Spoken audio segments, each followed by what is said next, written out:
Selamat pagi, perkenalkan nama saya Adil Fatih Al-Ghazi, mahasiswa Ilmu Komunikasi semester 7 di Universitas Sultan Ageng Tirtayasa. Biasa dipanggil Ghazi, saya berdomisili di Kota Cilegon, Provinsi Banten, dan juga saya punya ketertarikan untuk bergerak di bidang corporate communication, marketing communication, dan juga employer branding. Saya juga punya pengalaman di bidang graphic design selama kurang lebih 2 tahun, secara otodidak. Kenapa tiba-tiba graphic design? Karena menurut saya graphic design masih relevan dengan apa yang menjadi ketertarikan saya.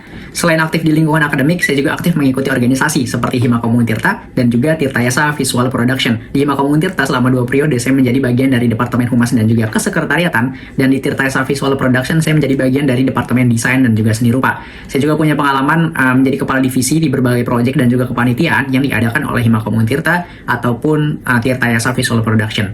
Selain di lingkungan kampus, saya juga pernah menjadi bagian dari event organizer di startup Desa Cendekiawan Kampung yang berkolaborasi langsung dengan Kabupaten Pandeglang selama 3 bulan. Saya juga pernah menjadi bagian dari multimedia event organizer di PT Lamipek Indonesia selama 1 bulan. Saya juga pernah menjadi bagian dari program magang Maritim Muda Nusantara dan juga Dinas Lingkungan Hidup dan juga Kehutanan Daerah Istimewa Yogyakarta sebagai graphic designer. Maka dengan adanya profil singkat ataupun perjalanan singkat tadi adalah untuk menunjukkan kelebihan saya. Kelebihan saya sendiri adalah saya mampu mempelajari berbagai hal dengan antusias dan juga cepat, dengan manajemen waktu yang baik, dan dibuktikan dengan kemampuan saya dalam mempelajari dan juga menguasai aplikasi desain seperti Canva, Adobe Photoshop, Illustrator, ataupun Figma, ataupun tools-tools marketing yang lainnya yang sedang saya pelajari itu secara otodidak di sela-sela kegiatan lain sambil mengikuti berbagai kegiatan. Dan hal itu membuktikan bahwa saya adalah pembelajar yang cepat dan mampu menggunakan waktunya dengan baik. Dalam hal ini kekurangan saya adalah orang yang kurang teliti, di mana sebelumnya saya banyak melewatkan detail-detail pekerjaan yang diberikan kepada saya, sehingga banyak detail-detail yang terlewat. Akan tapi saya mengatasinya dengan menggunakan notes kecil ataupun menggunakan aplikasi project management yaitu Trello untuk mencatat detail-detail yang emang dibutuhkan. Selain itu saya juga belum memiliki pengalaman jangka panjang di berbagai perusahaan, akan tetapi dengan latar belakang saya merupakan pembelajaran cepat dan juga aktif di berbagai organisasi, harapannya itu bisa menjadi solusi untuk kekurangan saya. Motivasi saya mengikuti program Digistar Internship Telkom adalah yang pertama, berdasarkan job description, saya melihat peran dalam melakukan editing dan juga membuat konten publikasi seperti news, video, poster, itu tantangan yang menarik. Karena latar belakang saya merupakan mahasiswa ilmu komunikasi dan juga dari Departemen Humas dan Kesekretariatan, itu telah mengasah kemampuan saya dalam melakukan partnership, mengelola administrasi persuratan, mengelola content planning, pembuatan karya tulis, dan juga pembuatan desain grafis. Jadi saya yakin dengan bimbingan dan juga arahan yang kuat ataupun yang tepat, itu saya dapat memberikan kontribusi berharga bagi Digistar Internship Telkom. Yang kedua, karena memang selain background saya relevan dengan posisi yang sedang tersedia saat ini adalah, saya melihat program magang ini sebagai kesempatan emas buat saya untuk membangun jaringan profesional. Jadi berinteraksi di dalam dan juga di luar Telkom, itu akan sangat berguna bagi saya di masa depan. Selain itu, saya juga sangat tertarik untuk memahami gimana sih metodologi kerja yang efektif yang emang digunakan perusahaan, dan gimana juga sih komunikasi itu dapat digunakan untuk memecahkan masalah bisnis yang mungkin belum pernah saya temui di lingkungan akademis. Jadi saya berharap saya dapat memberikan kontribusi yang berharga untuk Digistar Internship Telkom. Kesibukan saya saat ini adalah yang pertama, alhamdulillah saya menjadi bagian dari program beasiswa dari PT Paragon Teknologi and Innovation. Jadi dalam beberapa bulan ke depan, saya hanya akan melakukan rapat koordinasi secara online untuk melakukan proyek yang sesuai dengan value perusahaan.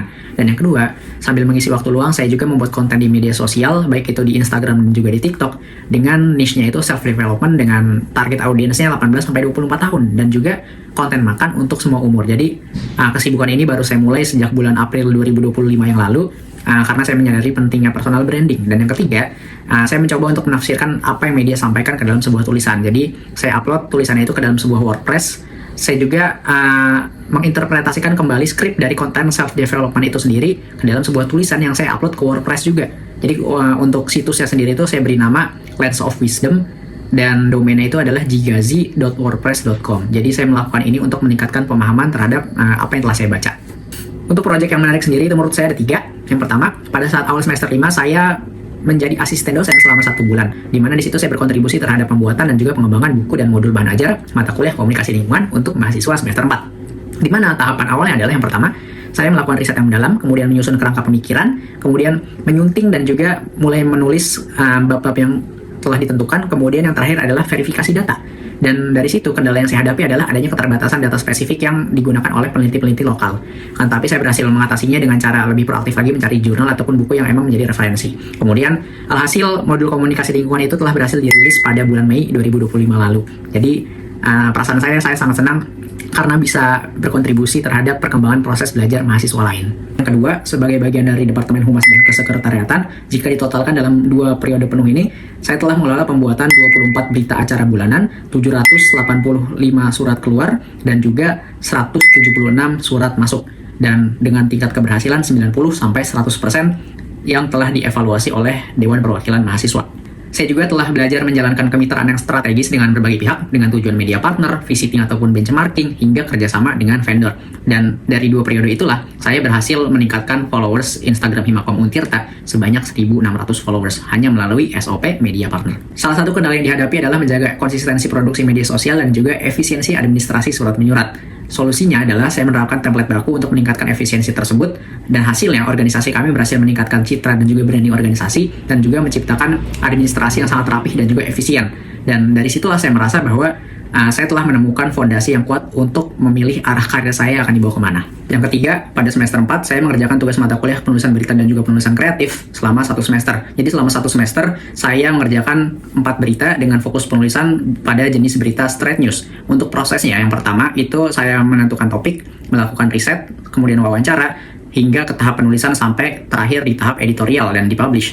Kendala utama yang saya hadapi adalah proses berpikir dan juga menyusun struktur berita, karena pada saat itu adalah pengalaman pertama saya dalam menulis berita. Solusi yang saya gunakan adalah saya seringkali mempelajari dan juga mempraktekkan kaidah 5W1H dan struktur penulisan piramida terbalik, artinya induktif dari khusus ke umum. Dan dari situlah saya mendapatkan nilai maksimal pada mata kuliah tersebut.